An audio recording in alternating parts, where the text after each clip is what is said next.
السلام عليكم ورحمة الله وبركاته. أهلا بيكم، معاكم هدى محمد. والنهاردة هنفرز مع بعض القلقاس، وهنفرز معاه كمان السلق بتاعه، علشان ممكن ما تلاقيش السلق في غير أوان القلقاس، فهنفرزه وطبعا ممكن تدعميه أو تضيفي معاه خضرة بقى من اللي موجودة طول السنة، بقدونس كزبرة مع السلق كمان.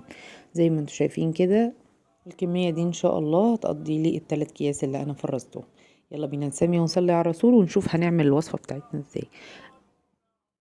انا معايا واحدة قلقاس زي ما انتوا شايفين كده بشكلها ده. انا هقشرها وهي محطوطة كده على الرخامة بتاعتي زي ما انتوا شايفين. بجيب السكينة من فوق وانزل بيها لتحت. اهم حاجة وانتي بتقشري القلقاس السكينة بتاعتك تبقى ناشفة، مش عليها ولا نقطة مية، وجنبك فوطة على طول بتمسحي فيها السكينة بعد كل قطعة. يعني بعد كل تقطيعة بنمسح السكينة علشان نشيل من عليها المادة المخاطية والمادة اللي هي بتبقى ملزقة ومزلقة فيها دي. زي ما انتم شايفين كده قطعت القلقاسة زي الفل اهي. هشيل بقى الحتة اللي من فوق اللي انا كنت ماسكة منها دي، والحتة اللي من تحت اللي هي كانت عاملة زي القعدة، وهظبطها بقى وحرمي بقى كل ده ونضف الرخامة مكاني تاني، وامسح برضو المكان وانشفه كويس ما يبقاش عليه مية، وانشف القلقاسة كلها نفسها برضو بالفوطة بتاعتك او بالقماشة اللي انتي ماسكاها.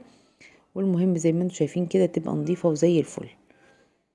هنجيب بقى السكينة وهنقطعها شرايح بالطول، وبعد كده شرايح بالعرض، يعني كأننا عايزين نعملها مربعات أو مكعبات صغيرة. بعد كل شريحة قطعتها مسحت السكينة وبرجع أمسح كل الشرايح برضو تاني اهو واحدة بواحدة، عشان بصي تشوفي كده مش عليها أي مزلقة ولا أي حاجة لازقة عليها ولا عليها اي مادة مخاطية. بصوا انا بوريكم اللي على السكينة اهو، مجرد ما بتقطعي قطعة نمسح على طول على القماشة اللي جنبك النظيفة بتاعتك اهو.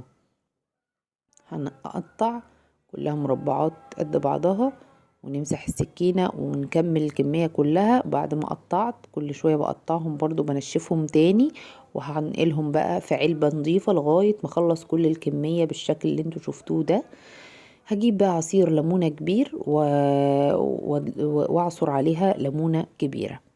عصير الليمون هيحافظ لي على لونه وهيخليه ما يسودش، وهيطلع من الفريزر بنفس اللون زي الفل، وبأمر الله هعمله معاكم وهتشوفوه شكله عامل ازاي.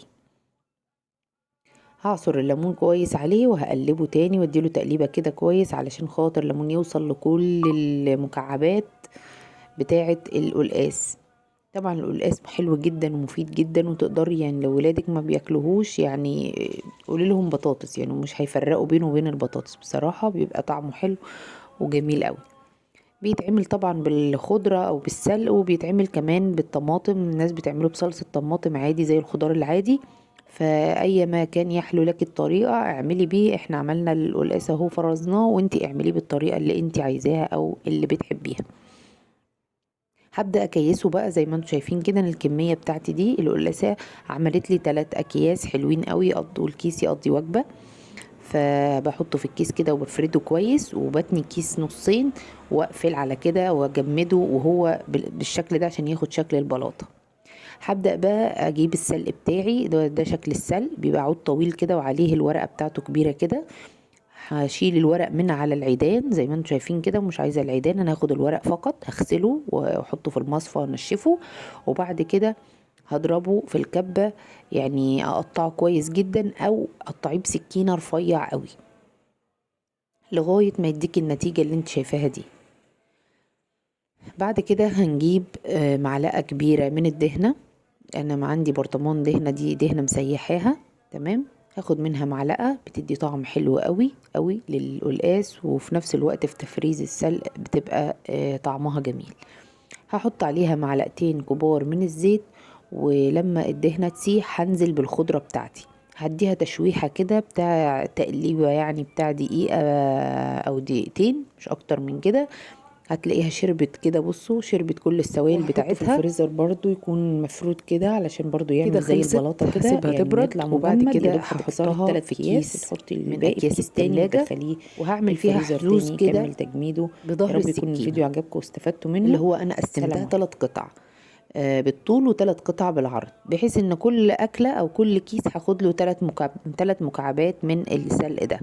هيقضيني. ولو تقدري عاوزة تزودي معاه بقدونس او كزبرة بقى فريش مفيش مشكلة. فهجمدها بقى زي البلاطة كده زي ما هي كده في الفريزر على صينية او على حاجة، واول ما تاخد الشكل انقليها بقى براحتك في اي مكان انت عاوزاه. يا رب يكون الفيديو عجبكم واستفدتوا منه. سلام عليكم.